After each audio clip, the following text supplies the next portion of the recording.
Happy New Year, everyone. There is no better place than to be in the presence of the Lord, the first Sabbath of the year. It's good that I can say good morning because it's still 11:59. Our deacons are ready to share our sermon notes. When you arrive home, please go to all those verses that are quoted. I'll not be reading all those verses. It's your assignment when you get home. So I'll be asking if you have done your assignments. The duty of the preacher does not end after the preaching. The preacher should encourage the congregation to continue studying what has been started. So I hope you will continue to study what we will start today. Let's pause for a moment and let's pray. Lord, we're here to worship. It's all about you, Lord. Help us to focus on you, how great you are, how we fade into insignificance when we are in your presence. Teach us how to worship. In Jesus' name we pray. Amen. A certain preacher was asked to preach in another church. And there was a big box at the entrance of the church that says, free will offering. And so the preacher reached into his pocket, had $20, and placed it on that offering box. After the preaching and the worship is done, the church pastor mentioned to the guests that it's our tradition to give to the visiting preacher what is in the box. And so the pastor reached into the box, and guess what he found? He found the $20. The $20 that the visiting pastor placed there. And he said, this is what we can offer you. And the daughter who accompanied the visiting preacher said, Dad, if you placed more, you could have received more.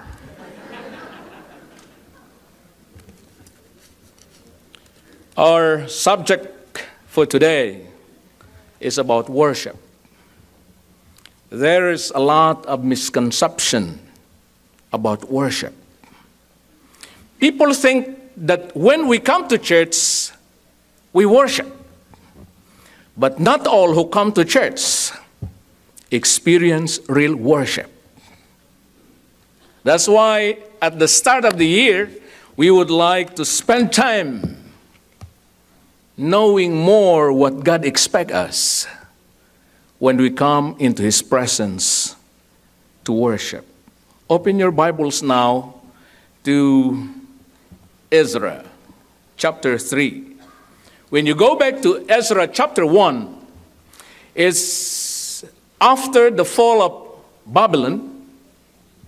Remember, Jerusalem or Judah fell into the hands of Nebuchadnezzar, the Babylonians.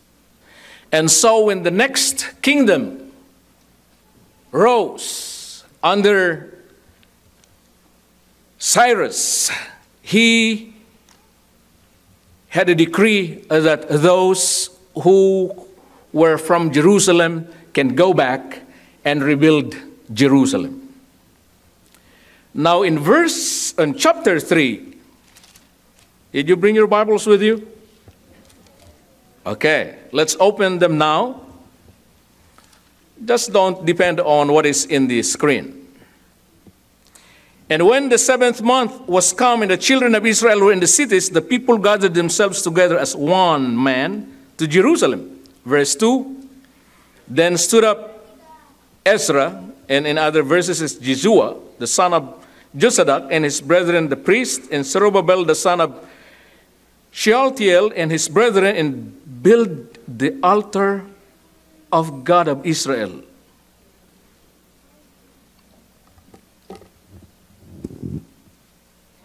The first thing they did, when they are already assembled, they come together as one. Before they built the temple, before they rebuilt the walls and the fence, what did they do? First and foremost, they rebuilt the altar of the Lord. Oh, brothers and sisters, when we accepted Christ, He has given us the inheritance.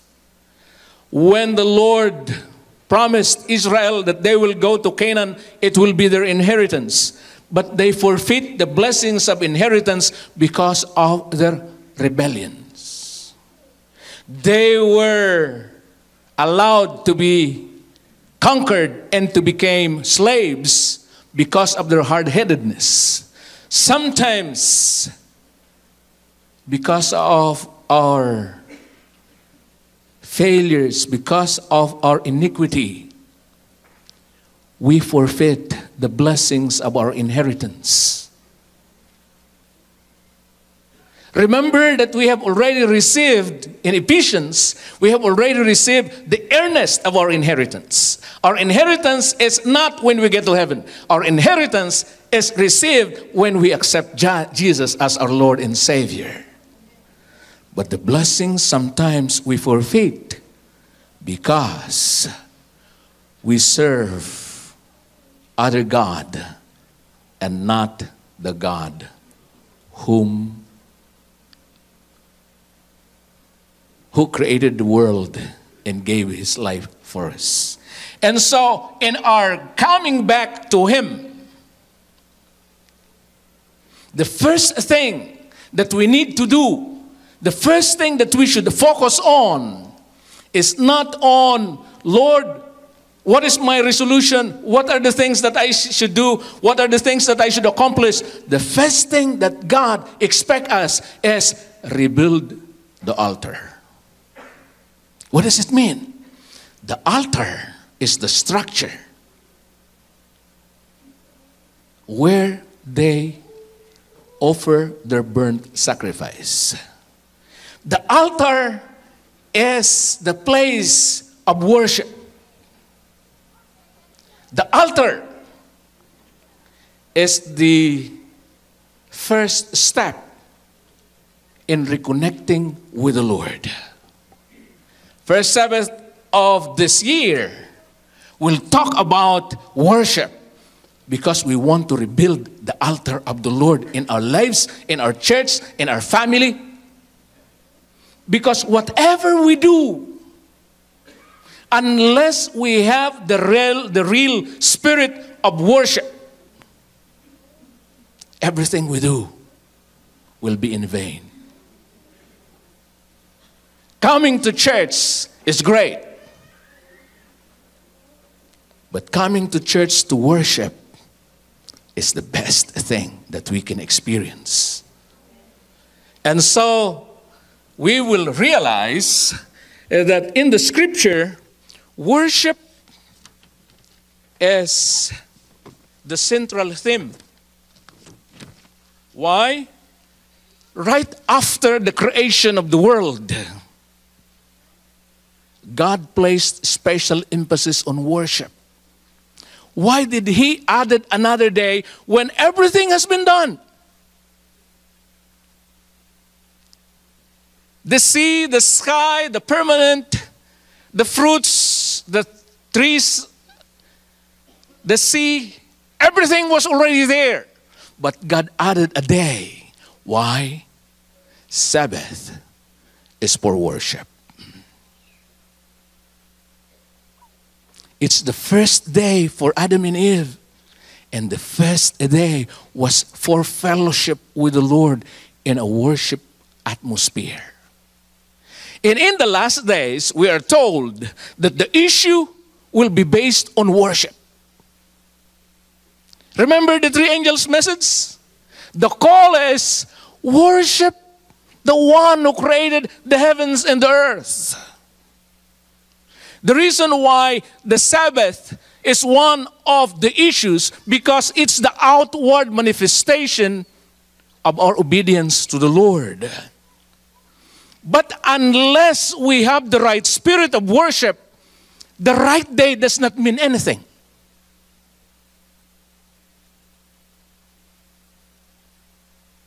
The right day is just a symbol of our obedience to what the Lord wants. But it's our submission, it's our surrender. It's when we say, "What your will, Lord, I will obey."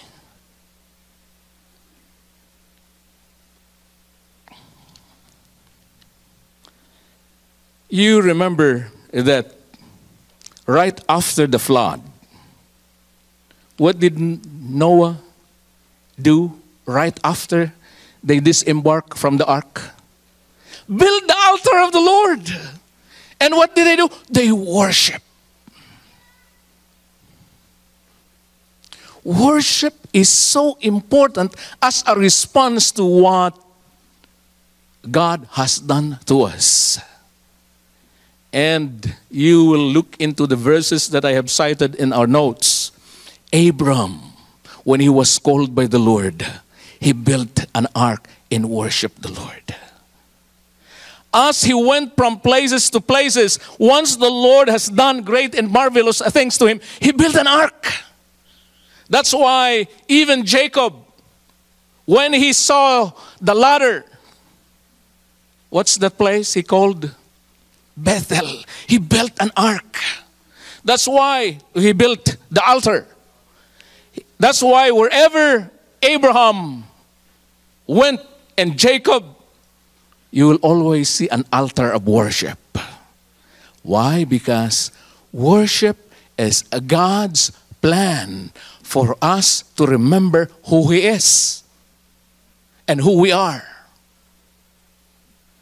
It's a response to the goodness of the Lord. And so we have these elements of worship. First, it's about the attitude. When you plan of coming to church, what's the purpose? You may say, I want to see friends. We no longer say that people come to church for potluck because even though we don't have potluck, people are still here. Praise the Lord. It's an insult for someone to say, people are just coming because of potluck. No. We come to church because we want to worship. And so when we come to worship, what's in our hearts? What are we trying to say? Oh, when Moses was sent and was interpreted by Aaron and talked to the elders in Egypt about the plan of God in bringing them out from slavery, from Canaan into the promised land, what was the response of the people of Israel? They believe, they bow down, and they worship. If we know what God has done in our lives, if we are aware of all His marvelous deeds, If we just feel and realize the goodness of the Lord, we look forward to the time when we can say, I want to extol the name of the Lord. Just want to worship.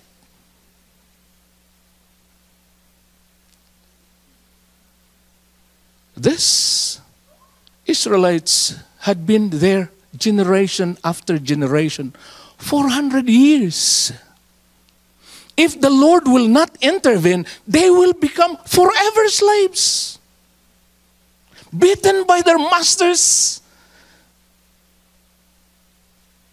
The attitude of complaining and all that they have experienced, unless the Lord will step in, they will remain as slaves. But thank God, He called Moses and said, this is now the time that was promised by the Lord for you to be out and to be free as slaves. And the response, they bow down and worship the Lord. If we will remember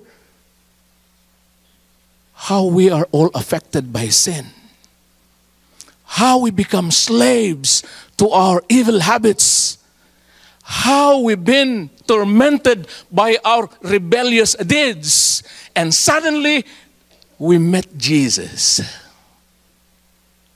and we saw His righteousness, and we realized that in Him there is freedom, there is peace, there is joy, and suddenly it became a dawn in our lives. What will be our response?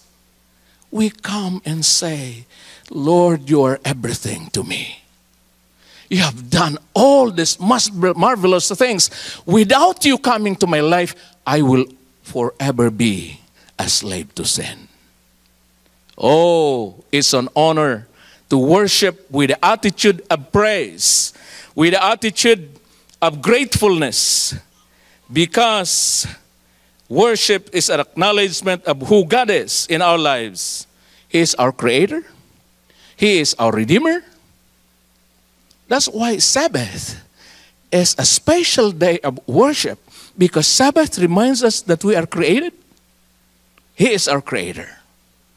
Remember when they were traveling into the land of Canaan, and for 40 years, every Sabbath, the Lord did a miracle. What was the miracle? They don't have to go out and gather manna. The manna that they gathered on the 6th day, usually ordinary days, they spoil. But the following day, on the Sabbath, they are still fresh. Oh, the Lord is reminding, Sabbath is a sign, I'm the one providing for your needs. Don't worry. That's why when you are here to worship the Lord, we worship Him because He is the Creator, and we don't worry that we will starve the following day. I admire our literature evangelists. There's no guarantee that you will have a sale the following day. I used to be a colporteur. And if you want a job that drives you to your knees every day, you plead, Lord, our meal depends on what you will give us today. But the Sabbath is a reminder, don't worry, because I'm the one providing for your daily needs. And we can worship the Lord, we can be rested, we can be relaxed, because you know, God has already set the table before you. You don't have to starve. God is the provider. God is the protector. God is the sustainer. When we are sick, we come to the Lord. He is our healer. When we are in trouble, He's the comforter. He is everything. And so we come to Him and say, Lord, we come to worship. An attitude of gratefulness. An attitude of thankfulness. In recognition of who He is. Worship is all about Him. We forget about ourselves. Sometimes we think, what can I get out of worship? I went to the church. I went home empty-handed. I got nothing.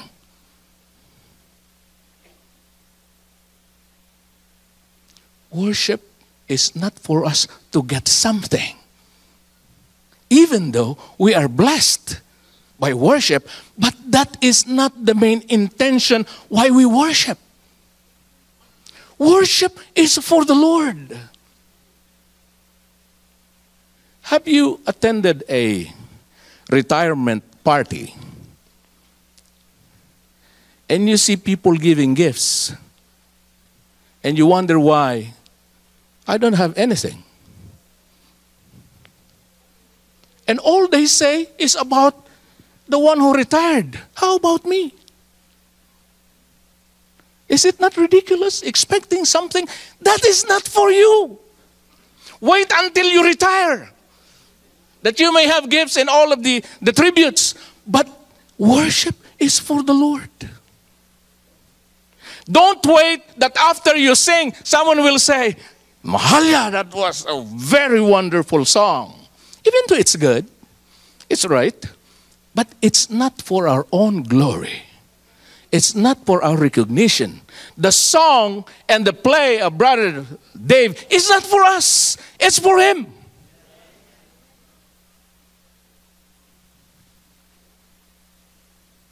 That's why when we come to worship, don't expect that, Lord, I'm here in church because I want to ask something. Go to a prayer meeting. Wednesday night is open. You can tell all your petitions. Yeah, there's nothing wrong coming forward and asking something for the Lord. But that's not primarily the purpose of worship. Worship is to extol the name of the Lord. Worship is to proclaim how great He is.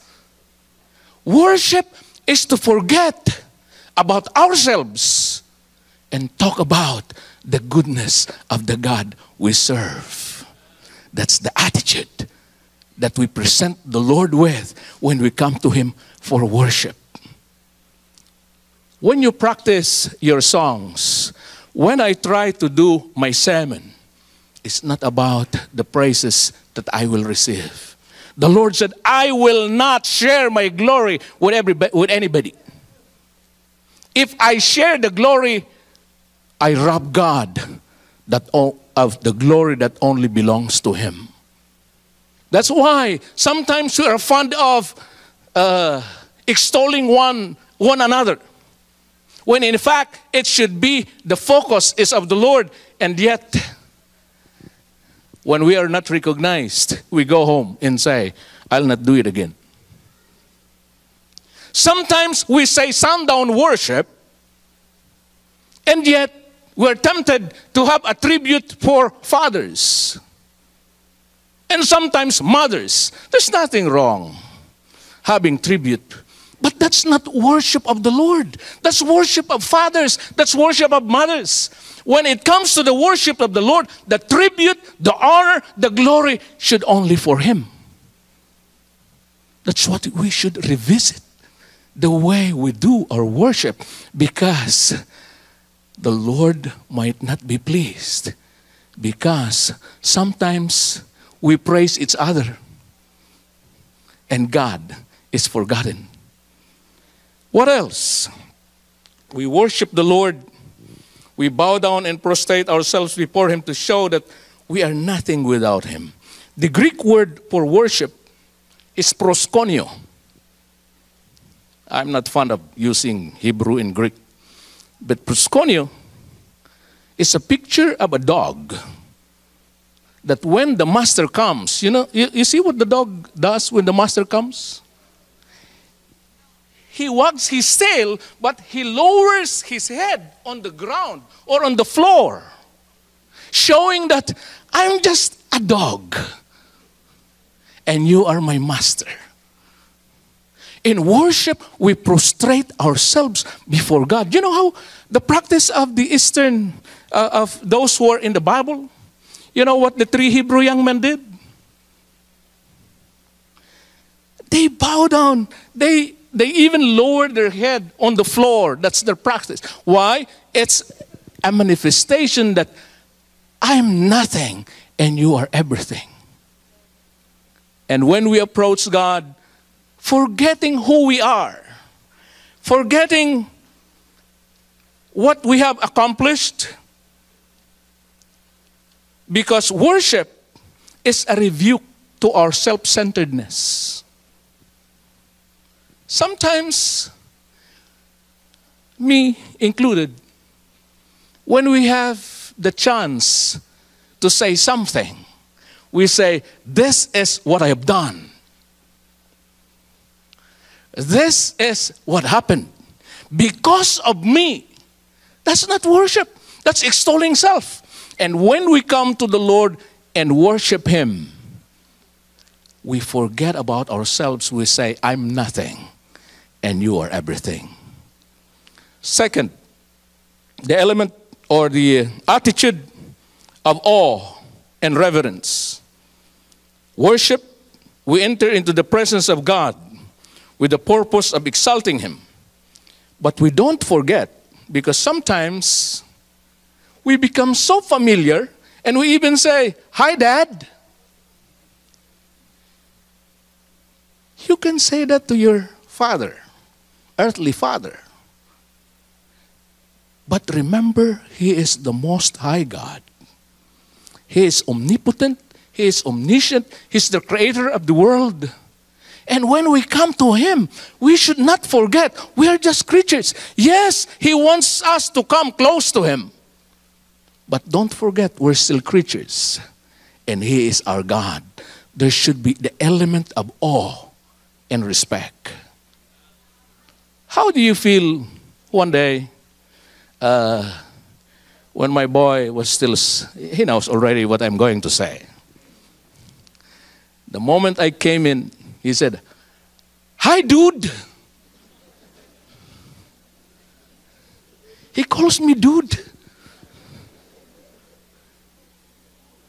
Sometimes the way we approach God, we say, Abba, Father, with respect.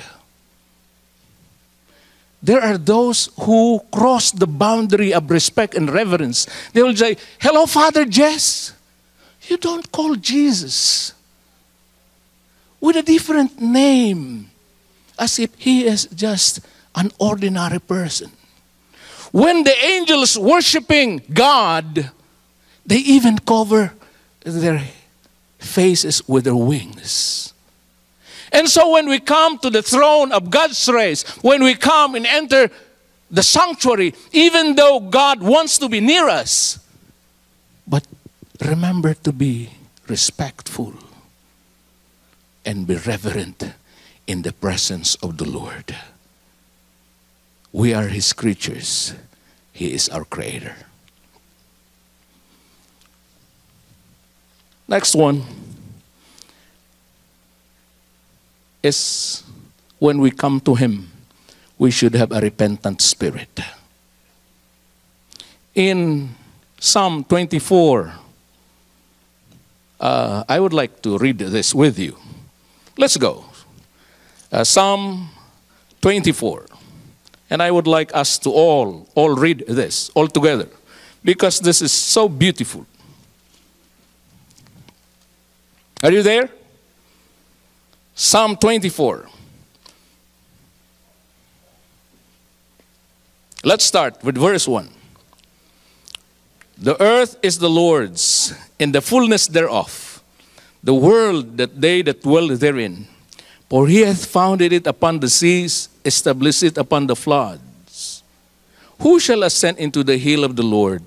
Who shall stand in His holy place? He that hath clean hands and a pure heart, who hath not lifted up his soul into vanity, nor sworn deceitfully. He shall receive the blessings from the Lord and righteousness from the God of his salvation. We worship the Lord because of what He did to us. We exalt His name because of His majesty in power. We come into His presence with singing. But David said, who can stand in His presence? Who can ascend to the hill of the Lord? Only with those clean hands and pure hearts. Oh, brothers and sisters, there's a call that when we approach the throne of God's grace, we should realize we're sinners and we need to repent of our sins. In repenting of our sins, we have the decision, Lord, yes, I'm not perfect. I've done this yesterday. I have done this in the past weeks. Even just prior to my coming in, I have sinned. But in approaching your presence, Lord, please cleanse my heart. Please forgive me. My decision is I will not go on with the life of sin. Because how can we approach the holy throne of God's grace and extol His majesty and power when in fact in our hearts we are treasuring something that is against the will of the Lord?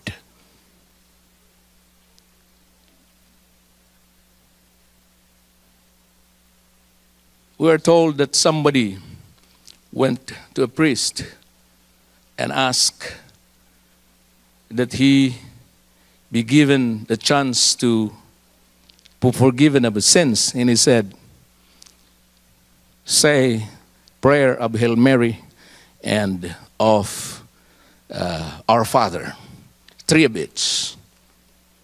And according to the story, this person who came said, can I double it? Why? Because tomorrow I will do it again.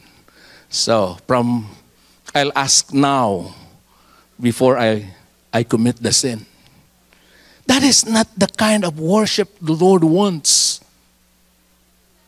When we come to the Lord, we empty ourselves. It's all about Him. It's not about us. And so anyone who still have a plan of doing things against the Lord after worship, if you have plan of disobeying God tonight or tomorrow or next week, your worship is in vain. The Lord cannot accept a worship of a person whose heart is not changed, whose heart dwells in iniquity. That's why it's not only you. I have to say, Lord, I'll be preaching. I'll be proclaiming your word. Please cleanse me. And anything that hinders me from doing your will, remove it, Lord. I want to have a clean heart and a clean hands. That's only when God accepts our worship. Remember when Moses saw the burning bush and he came close, what did the Lord say to him? Remove your sandals. This is a holy place. We cannot continue our cheating. We cannot continue all our iniquities and yet come into the presence of the Lord. We will get burned. So, brothers and sisters, if you have known of something that is bothering you, if the Lord has convicted you of something in your life that should be changed, even now decide through the power of the Holy Spirit that, Lord, this new year, this first day, you are speaking to me. I want to follow your leadings. I'm weak, but through your strength, I can say no to what I've been doing in the past and start a new life because I want my worship to be acceptable before you. Next is, the second element is action. Yes, worship involves an attitude, but attitude manifests itself in action. We don't just put on a show, but our coming to church, our coming here at the front, our kneeling in our singing is an expression of something inside, but it's more than that. You see, when they built the altar of the Lord, they did not build it just for them to sing and pray.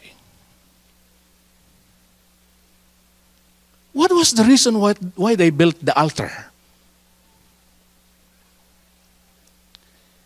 It's for a sacrifice. Whenever they come to worship the Lord, they brought something so dear and give it to God. Worship is not primarily as something from the Lord for ourselves, but is something from us to be given to the Lord. That's why it's called sacrifice. You read when Abraham went into the mountain of Moriah, when they left already the servants, they said, we will go there and worship the Lord. What was he bringing? What is the sacrifice that the Lord asked him? His son.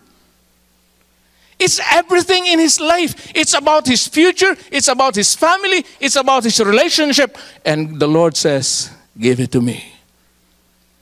And Abraham went up and worshiped the Lord by giving a sacrifice. When we come to the Lord this morning, what did we bring to Him? Others are saying, those coins that are lying around your house,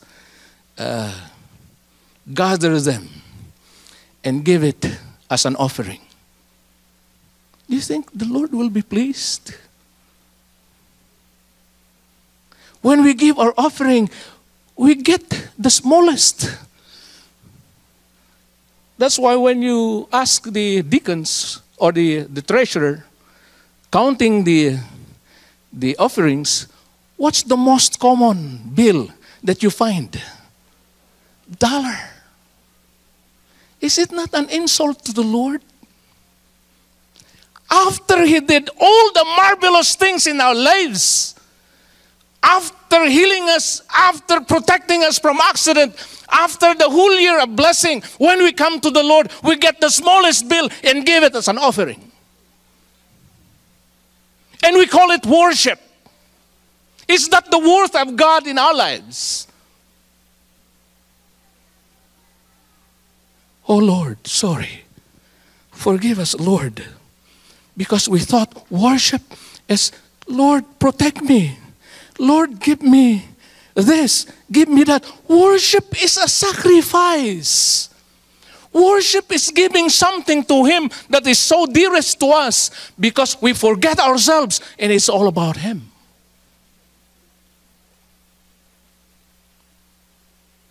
Is it possible that starting this year, we revolutionize the way we think?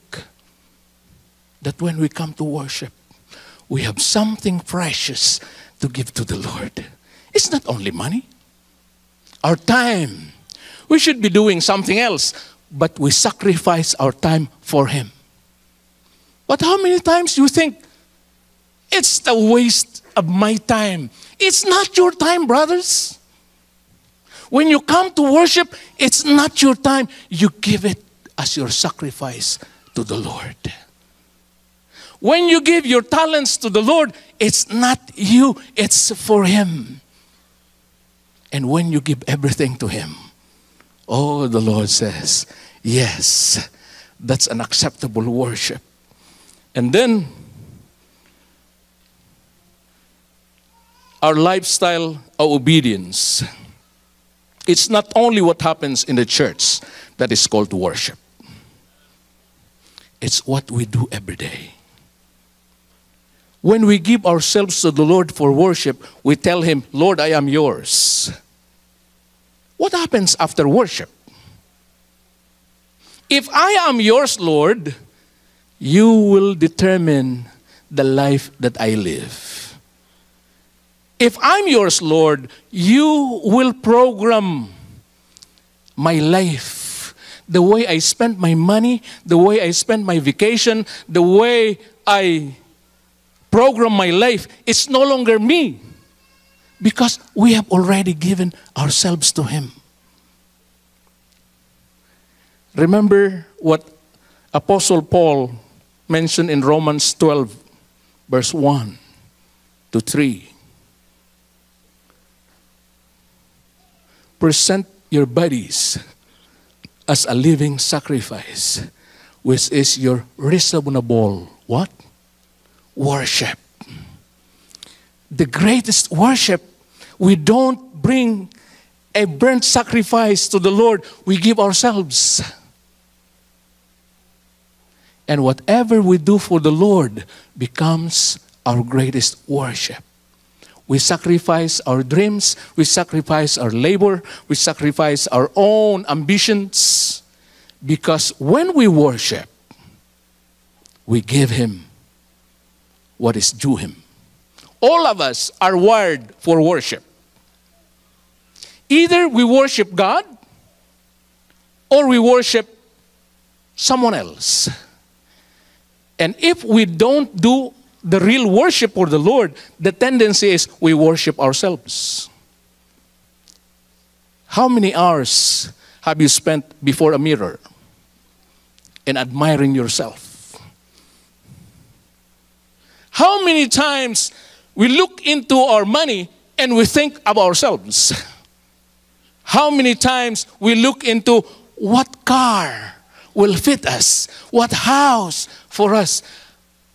Our preoccupation is about either ourselves or our family. When we sacrifice ourselves before the Lord, we say, your will be done over my own will. Oh, the Lord says, these people worship me only with their lips, but their hearts are away from me. Why? They worship me in vain because they do what they want instead of my will. So, the last two verses that we're going to read is Hebrews 13, 15 to 16. Through Jesus, therefore, let us continually offer to God a sacrifice of praise, the fruit of our lips that confess His name.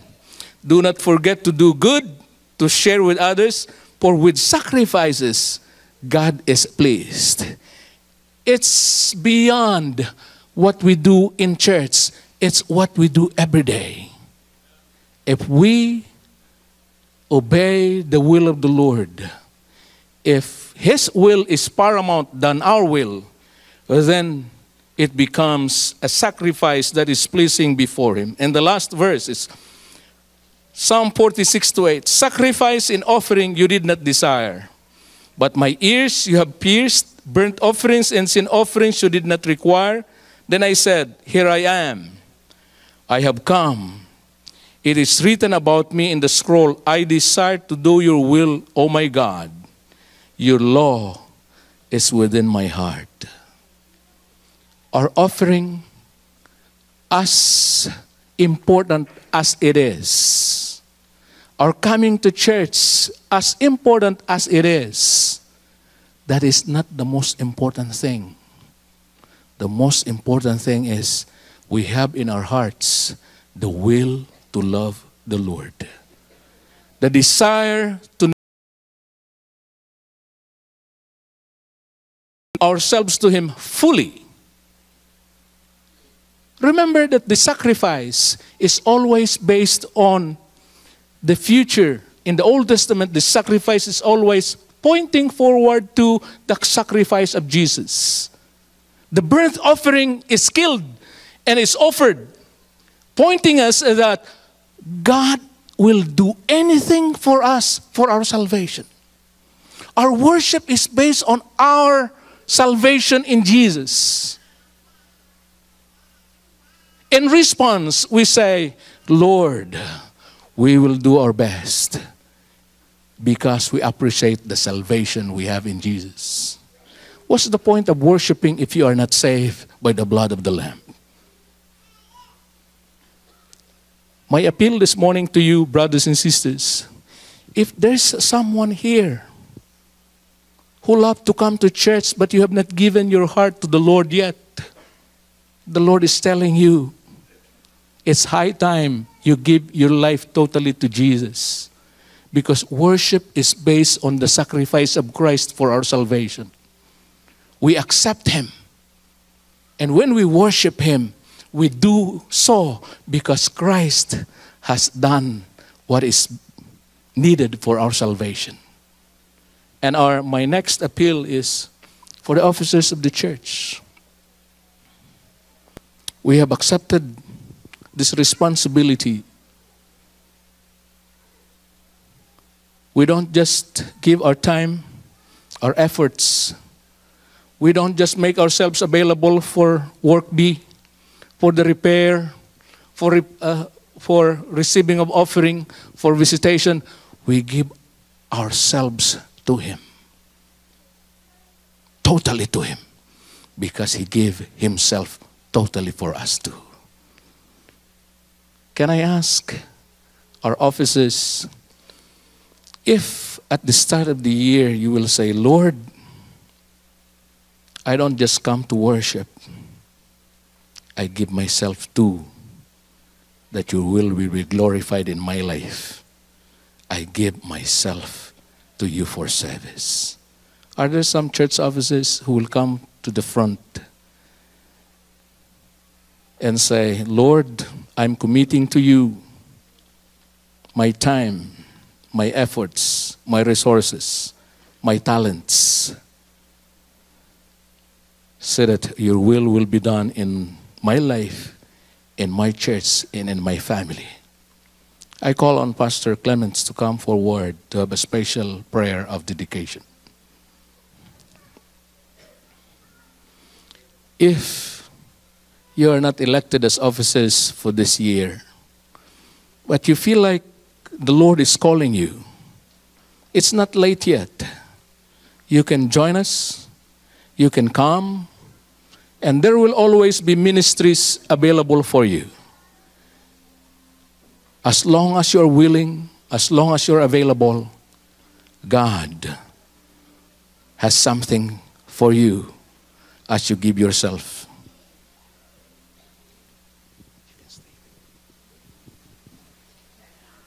I ask the congregation to please rise. It would be nice if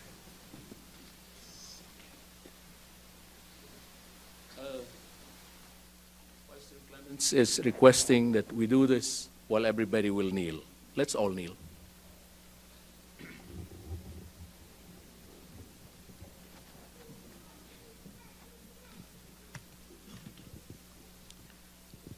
Oh, gracious Heavenly Father, we take this opportunity today, your holy Sabbath day, to thank you for creating a universe to have creatures that can be happy in your holiness. Lord, we thank you for giving your Son, Jesus Christ, to save the world, to save mankind, and that they can experience eternal life with you. We thank you for the work of the Holy Spirit that has given life to all you have spoken of, where your will must be done. Gracious Heavenly Father, we thank you for the ministering angels who you have put around us to beat the forces of evil. Oh, gracious Heavenly Father, we thank you for the force, the officers' force of last year, who through their commitment has served the church, that we can see 2018 today. Lord, we cannot do it for ourselves. At this time, the church officers commit themselves to you and invite you to pour out your Spirit upon them, that they can do your will to the glory of the Father. Gracious Heavenly Father, we also commit the entire church family and the entire church congregation today, that they may continue to give their support to the church officers so that their work can be a great success this year. Lord, we're going to cast our net in a great way to garner fishes in your kingdom. We cannot do it by ourselves. We need your divine power to be with us and to assist us, that we may advance your kingdom. Gracious Heavenly Father, we look at the year that is past, and we thank you that you have not forgiven us only 7 times 7, but each of us has experienced innumerable forgiveness for the sins, the trespasses that we have committed in the past year. Lord, we pray that you may make us clean vessels, clean channels, light that shall shine in all the dark corners of our world. We pray that you may use us as the salt of the earth, that we may preserve, give flavor to the lives of those that are around us. Gracious Heavenly Father, there is action expected from us. There is attitude expected from us. And dear Lord, may we, in the way we carry ourselves, be a letter read by men to lead them to salvation. We pray, dear Lord, that we thank you for the privilege of serving. And sometimes sacrifice may be called for. But if we sacrifice even with our life to the honor and glory of your name, you have promised to resurrect us, and eternal life shall be granted unto us. We commit ourselves again entirely to you, not by power, nor by might, but by your Holy Spirit. Give us the victory, we pray in Jesus' name.